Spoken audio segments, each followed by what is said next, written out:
We all know that to do business, you need to make informed decisions. As insights professionals, we know those decisions need to be informed by experience and market knowledge, and backed up by solid research and analysis.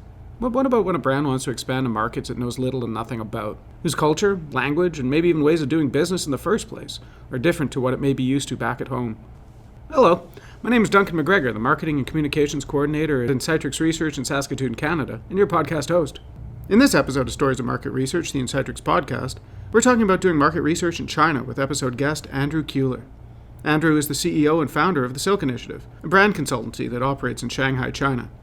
The Silk Initiative works with food and beverage brands from all over the world to help them develop their brand and marketing strategies and to provide them with the deep insight they need to move into the Chinese market and then succeed. In the episode, Andrew shares some of his experiences working with brands in the Chinese food and beverage space, how marketing and market research differ in China, his thoughts about trends to watch in that market, and much, much more. We also speak with Insightrix Communities' own Evan Goodfellow. Evan's a customer satisfaction manager at the Insightrix Communities' Bangkok offices in Thailand, and he often has to coordinate with our home offices in Saskatoon. Since we were speaking with Andrew about what research and marketing were like in China, we couldn't resist the opportunity to sit down with Evan while he was here back in Canada to speak with him about what it's like to coordinate offices from halfway around the world, how selling and marketing differ in the Asia-Pacific market, and get an update on news from our own community software division, managing time zones, working through regulation, and battening down the hatches in the face of an approaching typhoon. All that and more in this episode of Stories of Market Research, the Insightrix Podcast.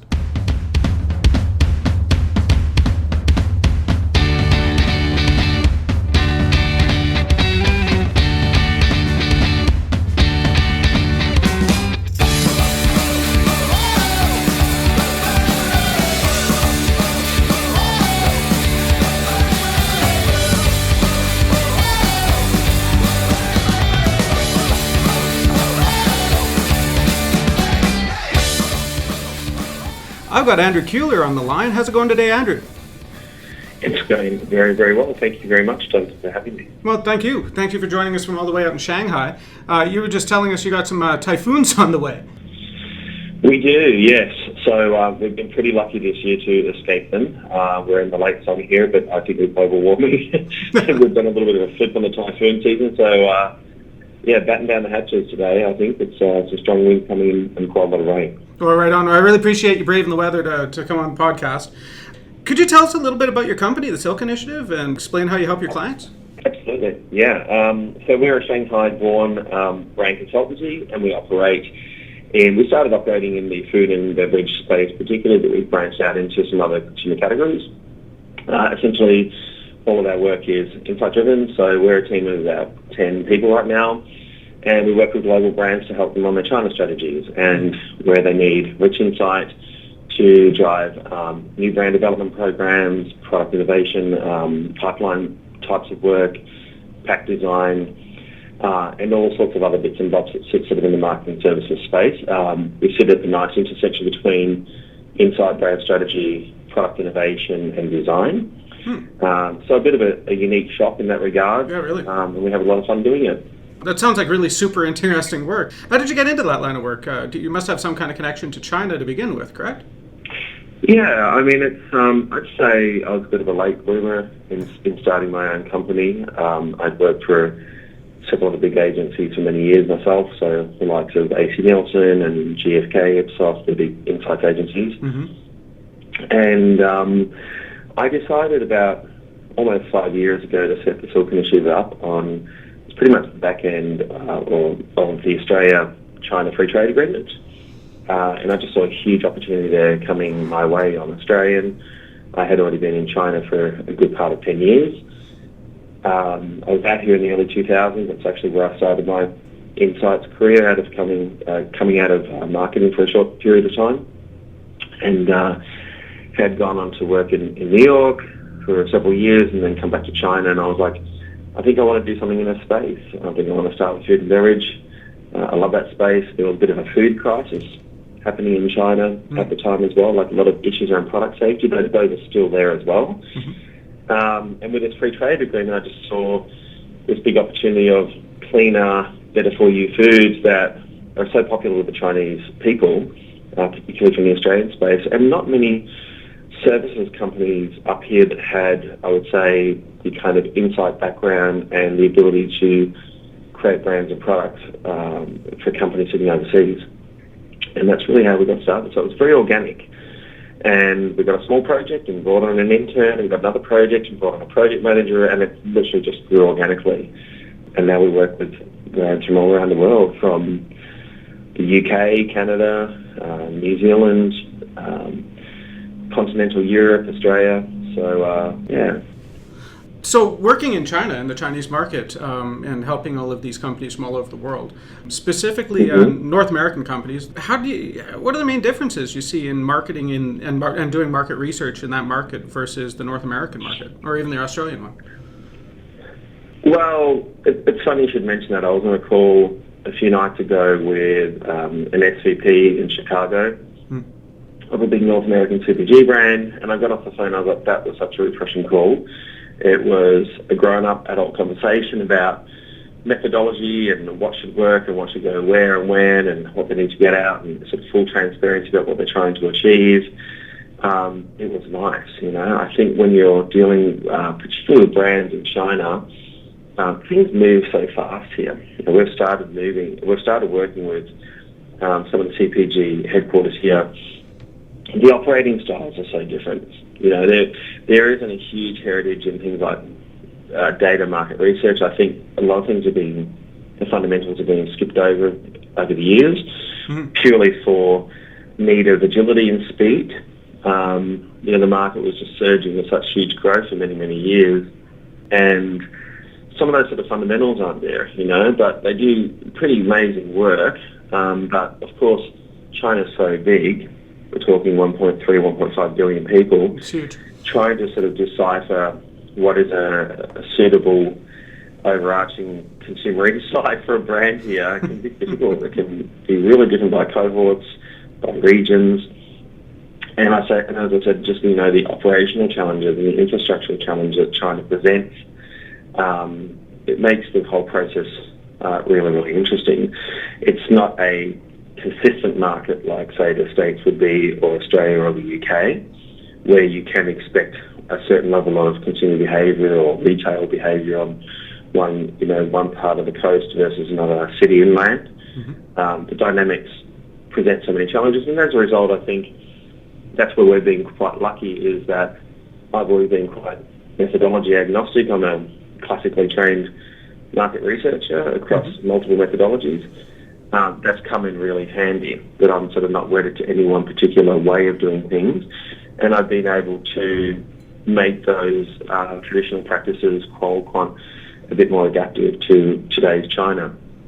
Can I ask how? Without giving away too much of the secret sauce?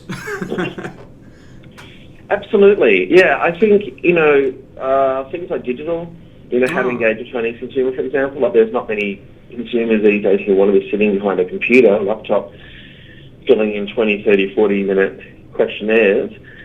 We might break research up into different stages, stakeholder interviews. We might do quite a bit of in-store work. We might do digitally enabled surveys through WeChat at multiple phases. WeChat is a program it's kind of like an integrated WhatsApp, Facebook app where you can get folks to complete surveys. Okay. And also take photos and do videos. So you can do sort of more integrated work like diaries and video logs and things like that at the same time, so make it a bit more engaging for the consumer. And obviously there's a ton of big data in China as well that clients sit on, so I think there's some really interesting pieces that you can bolt together to sort of try and triangulate the story a bit more. Yeah, and so we get our hands dirty with all of that, but the real power comes into play when you're in a workshop there with a client. You're able to actually work through ideas and findings and arrive at some really strong places. That's really cool. You mentioned earlier that there's a lot of differences between the regions in China. I can only imagine it's a massive country with a lot of people in it. And I know there's probably a lot of difference between, say, marketing in rural and urban centers, or even mainland versus central China. What would you say what the difference is in, say, marketing a product in, say, Guangzhou versus a town in Inner Mongolia? I imagine it's an entirely different strategy, right? Yeah, well, things like purchase drivers will be completely different for the same category. Yeah.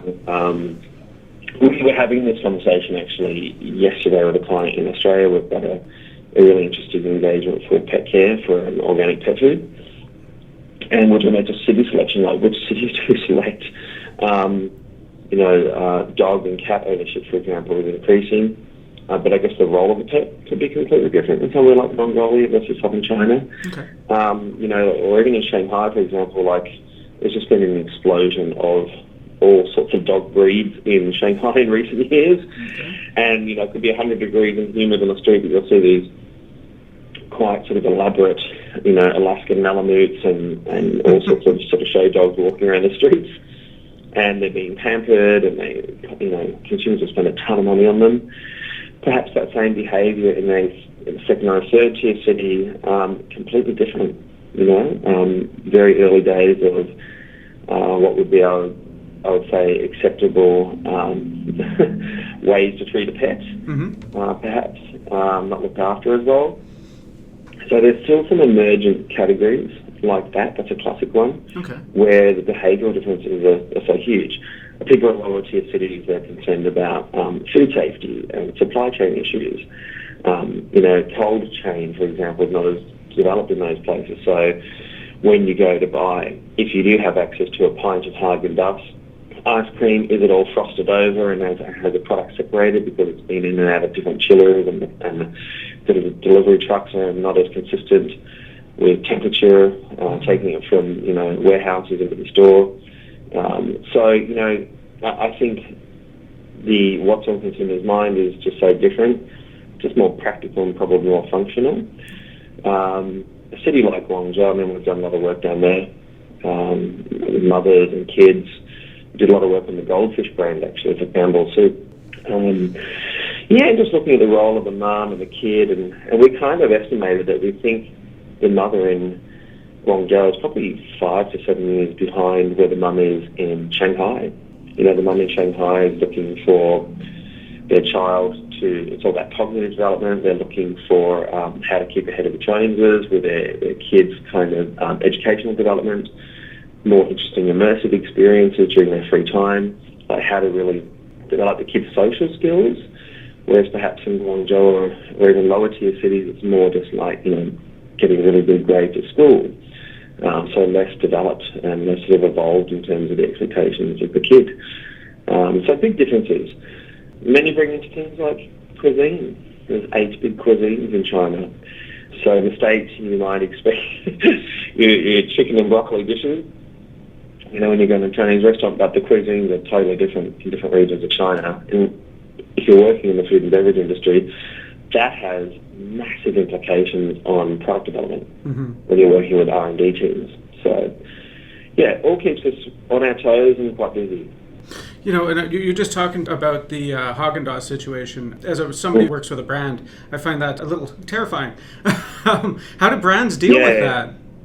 Well, they do their best. Right. Working on, infrastructure stuff, right? So I think the other thing here is like the amount, and I don't know whether that's a Silk Initiative thing or whether that's every sort of other agency out there, but I just feel that the practical elements to our consulting are so sort of front and centre, the things we have to think about every day for our clients. It's not just the insight, it's not just the brand strategy.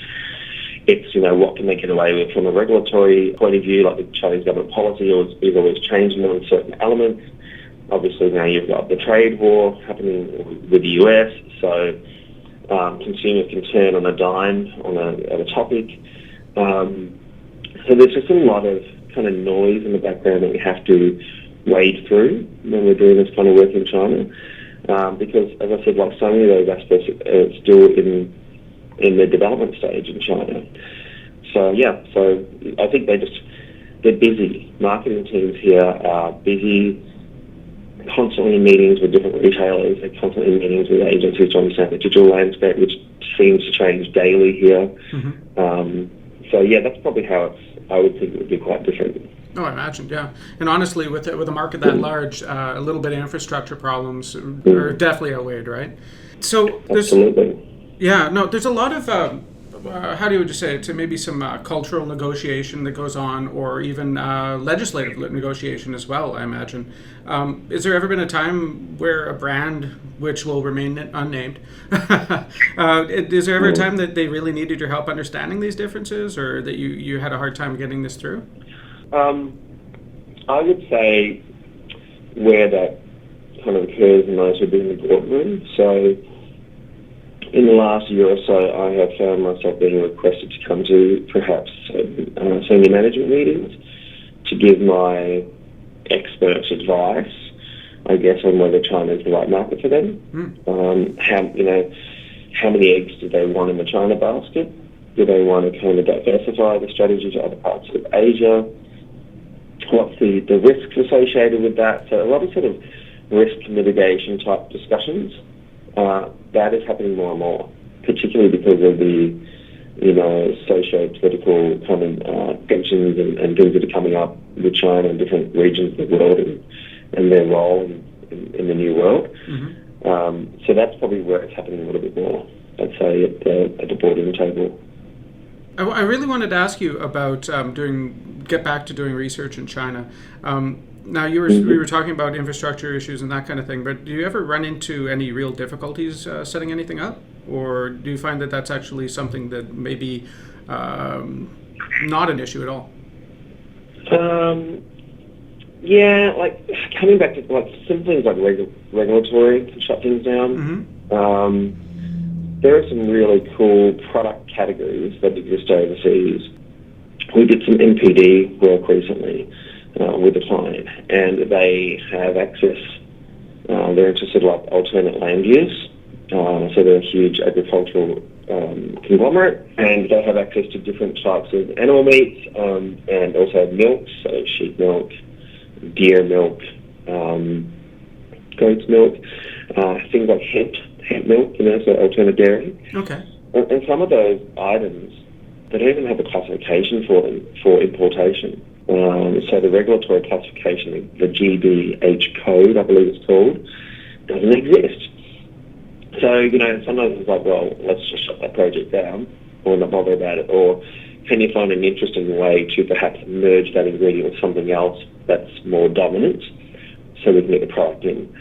So the reformatting of products is often a big discussion for us as a major workaround. It could be a liquid milk solution in one market, but here it might have to be dried and put into a protein bar, okay, right? Or some other, binding agent for use in food service. So it could, like the category just kind of, and the product completely modified to be able to get it into China to be able to play here. Dude, that's fascinating. Do you ever help any Chinese companies go the other way, try to break into, say, European or Western, say, North American market? We haven't so far, okay, but that's going to be a big thing. I think outbound Chinese investment is a big deal now, particularly Chinese investment in places like North America, Australia, New Zealand, mm-hmm, UK. There are some big Chinese brands here that have spoken to us. We haven't engaged them, or they haven't engaged us, sorry. Looking at like Southeast Asian markets or South America, Middle East. We're so busy focusing on trying to improve the food and beverage landscape through better brand and product offering into the market, and that's that's kind of inherent in our name. The Silk Initiative is about clients who want to do more transformative work, like the silk moth, to produce better products of just a higher grade for the Chinese consumer. So that's our big focus right now.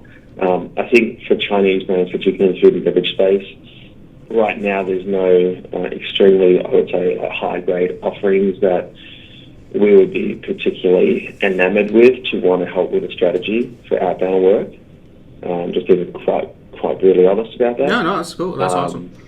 Yeah, it's sort of, in some way, I wouldn't say it goes against the ethos of Silk Initiative, but I would just say we're so busy just coming across these fantastic offerings out there that keeps us plenty busy. Yeah, I imagine so. I'm going to ask you to throw your fortune-telling hat on for a second. Do you see anything on the horizon when it comes to marketing or doing market research in China? Well, I think a big shift. I was at a conference in London, beverage innovation conference a few months ago, and someone was presenting big trends in the US market, like 10 of them, and I circled like 5 that I think are apparent today. Don't ask me to repeat them all right now.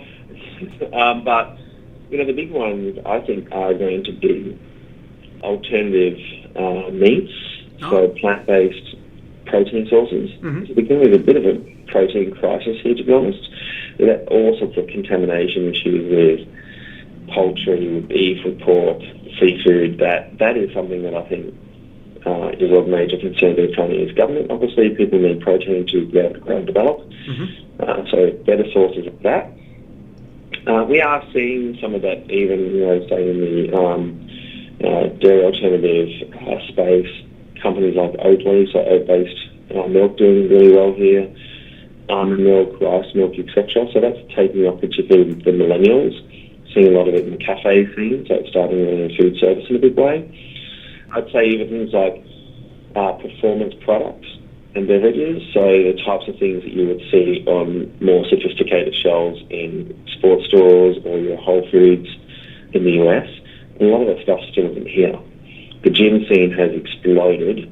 There's some really quite sophisticated spa-type like gyms here.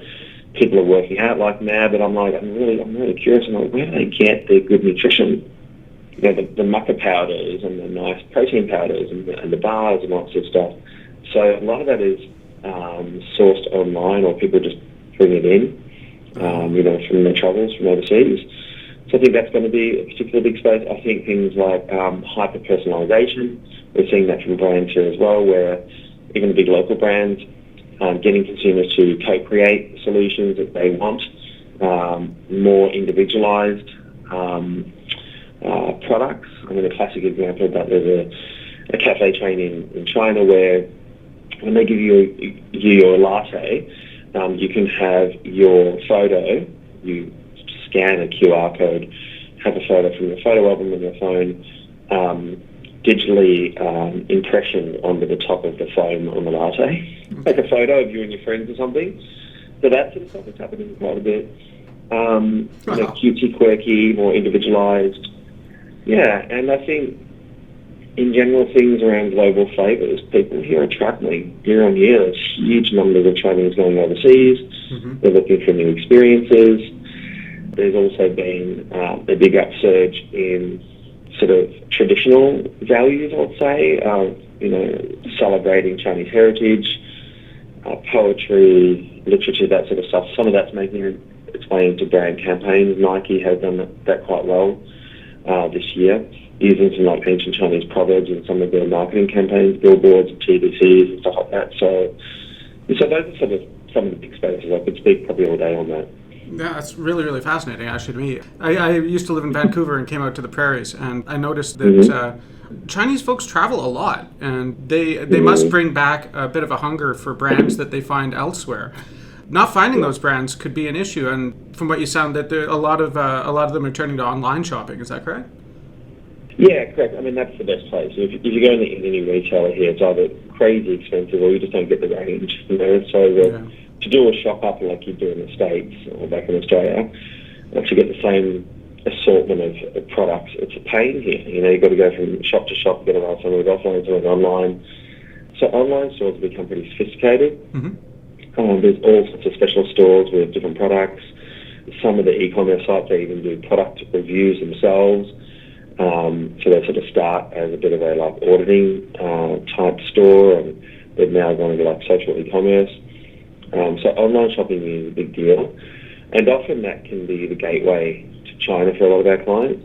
Things like cross-border trading, where consumers who can buy something online and then have it shipped to them, and the product arrive at their house pretty quickly, and it's coming from like a bonded warehouse. So the Chinese government has designated certain regions of China with bonded warehouses where US brands or Canadian brands, for example, can ship directly without having to do a series of paperwork for special applications of certain codes, and where they have to put stickers over labels and things like that. So that's become a big thing as well, like cross-border shopping.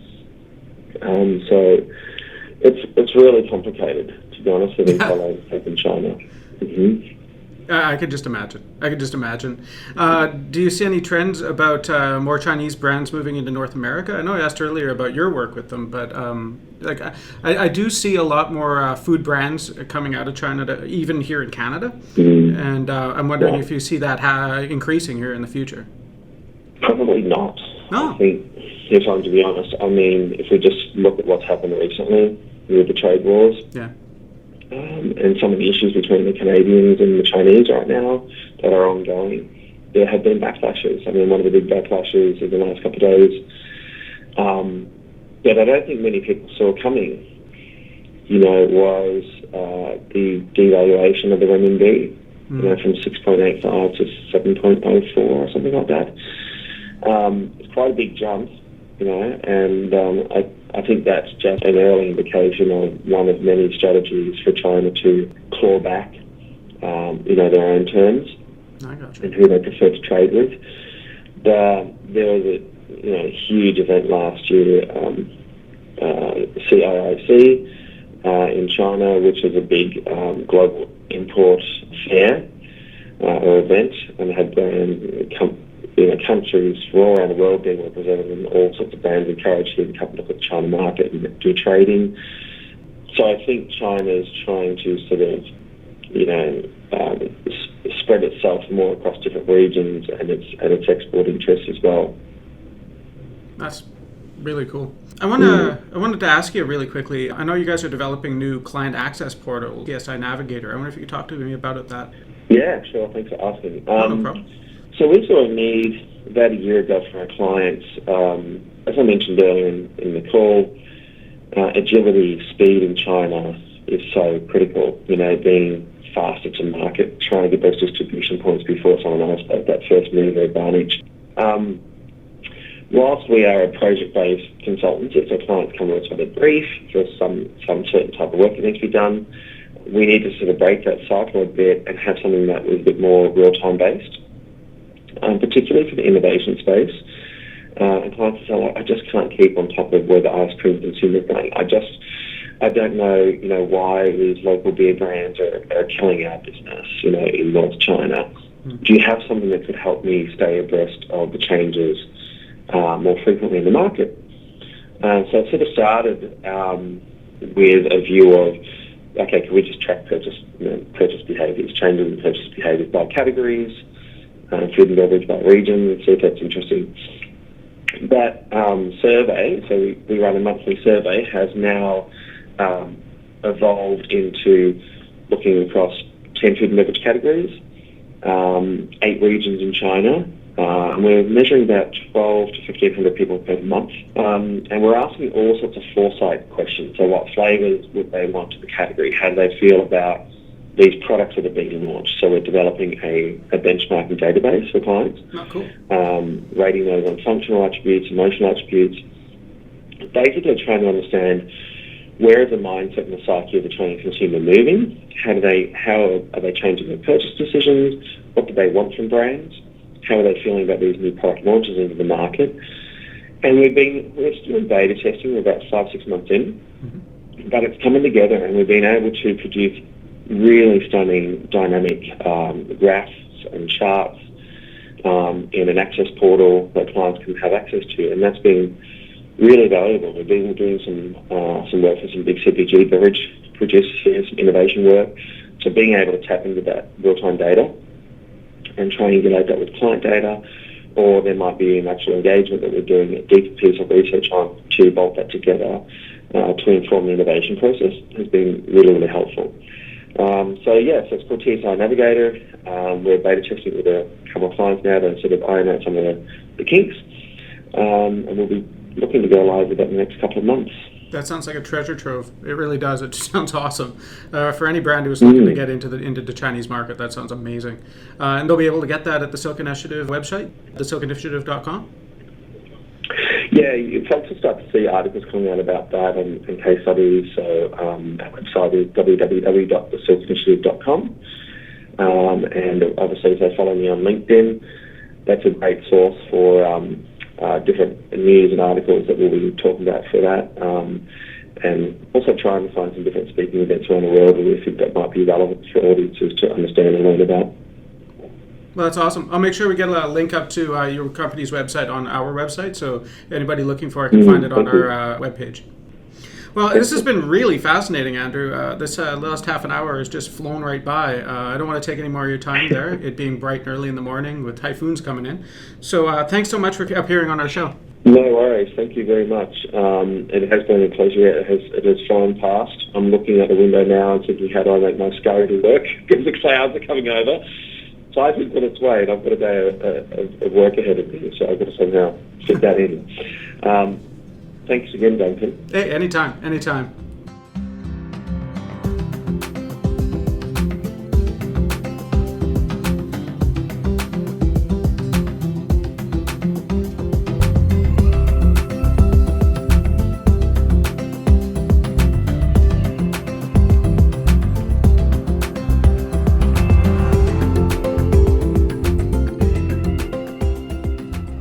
Before investing in a new advertising campaign, you need to know what will work for your brand.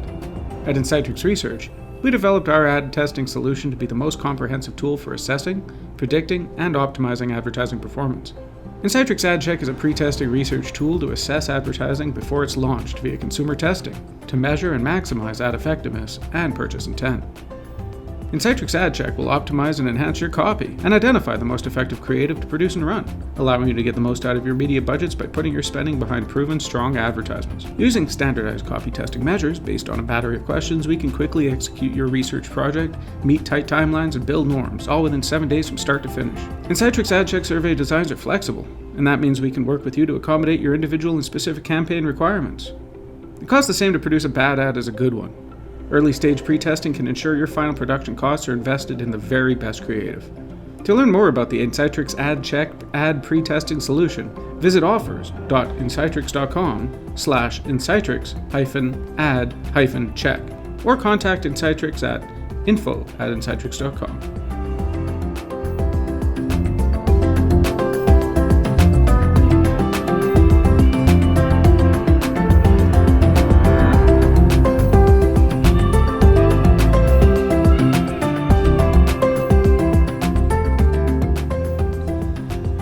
And I'm here with Evan Goodfellow, Customer Satisfaction Manager with our Communities Division. How's it going today, Evan? It's going really good. Excellent. Well, thanks for coming on the podcast. Really appreciate it. Thank you for having me. Excellent. So you manage our Communities Division in Bangkok. Can you tell us really quickly, just give us a quick primer on our Communities Division and the product? Yep. So I handle the sales and marketing for the communities in Southeast Asia. So basically our community software, it began focusing on panel management. Mm-hmm. So panels, in my opinion, are anything over 5,000 respondents. Okay. So we started with managing our own panel. We built a panel here in Canada. We started roughly 4 years ago, and now we're up to about 18,000 members.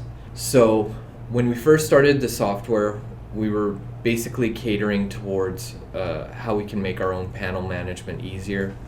And since then, we've kind of perfected that, and we started looking at the needs of our other clients who wanted a community, but maybe not a panel size. So around anywhere from like 500 and up, I would say, are most of our internal clients. Okay. That's what they use. And we also started seeing the need for short-term communities. So right on. We have the panel management system, but we're also using it for short-term communities. So companies who want to do qualitative studies, 2 to 5 day studies, they'll rent our software for a week. So that's kind of where it's moving. So I think we cover a lot of different branches. Well, that's really cool. You manage our Bangkok offices. Yes. How do you find coordinating between Bangkok and Saskatoon? They're not exactly close together. I don't find it that difficult. I've kind of got it built into my schedule. So Mondays and Wednesdays, I usually stay up till about midnight. Okay. And I guess my body's just used to it. So yeah, Monday and Wednesdays I stay up and then do calls and meetings back here. Mm-hmm. But yeah, I don't find it too bad. Yeah? Yeah. It must be kind of nice in that you're not doing as many meetings too, right? You know, you get a lot more done. Yeah, we were talking about that. It's kind of one of the differences when I do come back to Canada is, the amount of meetings and then the work that centers around those meetings. So each meeting, I think, creates extra work that you have to do based on that meeting. So I think being more select on the meetings that you have. So if you're only having 1 or 2 meetings per week, you're kind of more focused when you go into those meetings, and you kind of have to plan out better everything that you're going to need to get in terms of information to carry you through to the next meeting next week. And you're always connected too, right? Yeah. You know, that's kind of the bonus of living in 2019 as opposed to 1989. Anytime you need to get a hold of somebody, you can pretty much do it. Yeah. Problem is, you still have the problem with time zones. Yeah. Once we get rid of that, I think we're going to be in great shape. Do you find that there's any benefit other than meeting times? I think living in Bangkok, and before I used to live in Korea, living in really big metropolitan cities, you have exposure to a lot of different ideas and a lot of different trends. So I think the new ideas are sucked up faster. Gotcha. Rather than like living in a smaller city, it takes longer for those ideas to filter through. And even though they do filter through the internet, I think that the context of those ideas aren't always absorbed in the same way as if they're seeing somebody who's doing that idea, they can talk to them, ask some questions. Yeah. Whereas if you're just getting purely from the internet, I think it's a little bit different. And being exposed to folks on literally the other side of the planet has to help a lot when it comes to insights, when it comes to marketing and selling a product. Actually, it gets directly to the question I wanted to ask you most is, do you see any differences in marketing and selling the community software in the Asia-Pacific market as opposed to ours in North America? I do. I think that most of our inquiries and interest come from Asia. Yeah? Like, I would say at least double. Okay. So I think there's a few factors that cause that. So say like a large company sets up their headquarters in Asia Pacific or Southeast Asia. They're going into a new market, so they're going to have to do more research. They make less assumptions, so they're always having to do more research to get a foothold in that market. What do you think that is? Is it just a bigger market? So they got more people, so you got... Well, I think, like, say company X from America is expanding into Asia Pacific. They know how to sell their product in America. Yeah. They know what their customers want. They have brothers, sisters, cousins who may use that product or may not use that product, but then they move to Thailand and they want to sell that product. The market's totally different. Yeah. They don't know the ins and outs of what Thai customers want. So I think there's a lot more research that needs to be done. Yeah, you can end up, I imagine, putting your foot in it pretty bad working on assumption when you've got a bunch of different language differences, cultural differences, that kind of thing. And frankly, just a different expectation of how you sell. Yeah. So that's really cool. That's really cool. So what's new for the communities division? What's going on with you guys as a side of the shop? Well, I think the most recent one was the online discussions and updating in real time. Oh, yeah. And that was based on a need here in Canada where our research services side would go out, drive 2 hours to do a focus group. And especially in the winter, it gets dangerous driving on the highways during certain times of the year. So they wanted to use the software to cover that aspect. So now all of our online discussions, you can invite people in at a specific time, ask them the questions, as they respond, it updates in real time. So it kind of works like a chat room. Yeah, it takes you back to old school observational research. You're not just waiting on somebody to get back to you. You're actually talking to them in real time. That's actually a big deal. Yeah, that's a big deal. Because I think a lot of times people use it for the 3-day discussions where it's respond in whenever you have free time. But I think there's also an aspect of inviting people in at a specific time and seeing the participation within the group. It kind of encourages the participants to share more. Yeah. And so that's one of the new things we've been working on. Also, we overhauled our survey editor And also the user landing page is much more visually appealing. Oh, awesome. I think the way I think about it is Facebook is a community, and people are used to using communities like Facebook. And so I think that in the past people used ideas like, well, it's a research community, we're doing research, so we don't have to make it that visually appealing. You have to make it sterile. Yeah. And so a lot of times, like, I would see other communities and I would think, wow, the user experience is really low on that. Mm-hmm. So I think people are used to using Facebook and different platforms that are visually appealing, so mm-hmm. why not make our research communities the same style as that? Well, if you're dealing with anybody under the age of 25, they've grown up with pretty sophisticated UX. You know, the user experience has to be very well defined, and if to my own opinion, it leads to the impression of legitimacy of the product. Yeah. You know what I mean? Yeah. So if you've got a user design or a user interface that looks like something that was bodged together on HTML back in '98, it's just not going to work for anybody. People are going to get on there and go, I don't really know what we're doing here, right? Yeah. So I think that's really cool. To add to that point, like, I joined, when I first started working here, I joined some other communities of kind of our competitors to see what the experience was like for them. And a lot of the times I would land on a page, I would register, and then I would land on the page and I wouldn't know what to do. Like, it was so unclear, and there were so many kind of presumptions made that, the users will land on this page after they register and they will know what to do. Mm-hmm. But a lot of times they don't. So I think we're really trying to make it more engaging and more user friendly. Well, that's really awesome. I really want to thank you for coming on and talking for a little bit about your experiences out in Bangkok and what it's like having to come between Saskatoon, Saskatchewan, and Bangkok, Thailand. You couldn't get further away, but it's nice to know we've got people out in that end of the world. Yeah, thank you for having me. Awesome. Thanks a lot, man.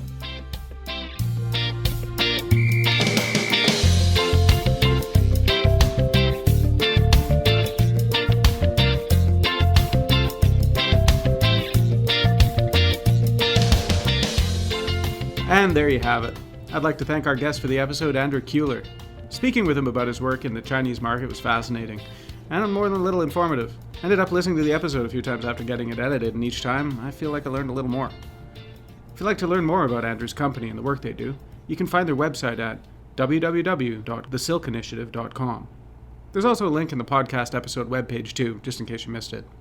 I'd also like to thank Evan Goodfellow for stopping in to chat before jumping back on a plane to Bangkok. Really enjoyed learning about how it is coordinating between two continents and getting an update from the community side of the shop. If you'd like to learn more about Insightrix Communities' online market research software, check out the website at www.communities.insightrix.com. And of course, as usual, I'd like to thank our awesome and loyal fan base. Without you, none of this would be possible. If you'd like to help more folks like yourself who have an interest in market research but find the podcast, why not give us a review and a like wherever you usually get your podcast fix. Thanks again for listening to this episode of our podcast. We'll be back in another few weeks with the next episode of Stories of Market Research, the Insightrix Podcast.